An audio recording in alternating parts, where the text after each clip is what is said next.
3, 2, 1. Haha, Merry New Year! I'm sure you're having a lot of fun with your friends and family over this holiday season, but I wanted to stop by, wish you a very Merry Christmas and all the best in the upcoming 2020. You know, it's funny. In English, we say that hindsight is 2020.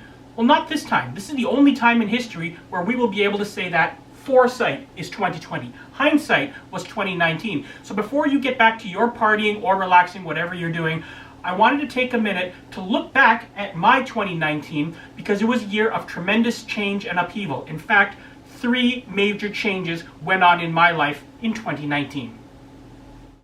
The first big change of 2019 is that Last Right Speechcraft Services is here. My business is up and running. It took a great deal of 2019 to make that happen, but I want to thank everybody who supported and encouraged me over the last year, and I look forward to your continued support and encouragement into 2020. The second big change that I experienced in 2019 is my wife and I started attending a new church. We actually thought to ourselves, launching a new business is not nearly enough uncertainty. We should go to a new church as well. That's how we roll. That's what we did. Now, let me make this part clear. There's nothing wrong with the church we left. We love them, we love it, and we left with their full blessing. But what happened is another church, which was in need of some more members, came and said, would you please revitalize our church? So we, along with 40 of our friends, went from our old church to this new church. It was a very difficult decision. We agonized over it, but now, after all these months, I think we can say it was an extremely good decision. We are very happy there, but that was the second major change that happened in 2019. The third major change that I experienced in 2019 is probably the most visible one.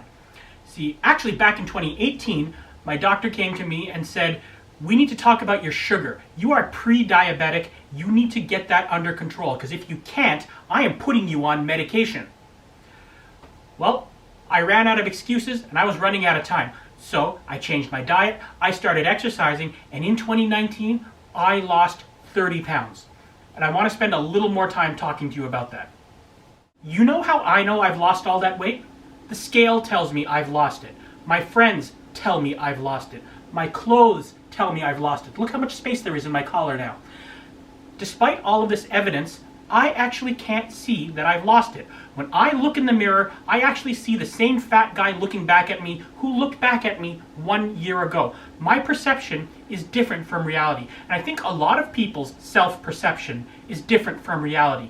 Because when it comes to yourself, what you see isn't always what you are. You can't trust self-perception when it comes to judging your speaking abilities either. You can't say, well, I look pretty good when I practice in front of a mirror, therefore I must be a good speaker.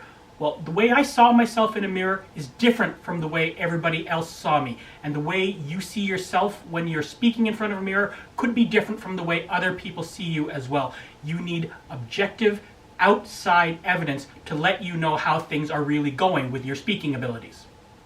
See, that's where having a good speaking coach comes in. I can give you that objective outside evidence, and I can tell you how your speaking skills are really coming along. But I won't just tell you how far you are from greatness, I will help you achieve greatness. I'll work with you on the things you're weak on. Where your skills are lacking, I'll give you the backing. I'll work with you to develop your speaking skills as well as your content. So by the time you're done, you won't just be a better speaker, you'll be a better speaker with a great speech because you learned by working on it. And eventually, you'll be able to take that great speech along with your skills and offer it to someone else afterwards. So don't just rely on your own feelings or flawed self-perceptions about how good a speaker you are. Get yourself a certified world-class speaking coach and make 2020 the year that together we, that's you and I, we lay boring speeches to rest by giving them the last rites.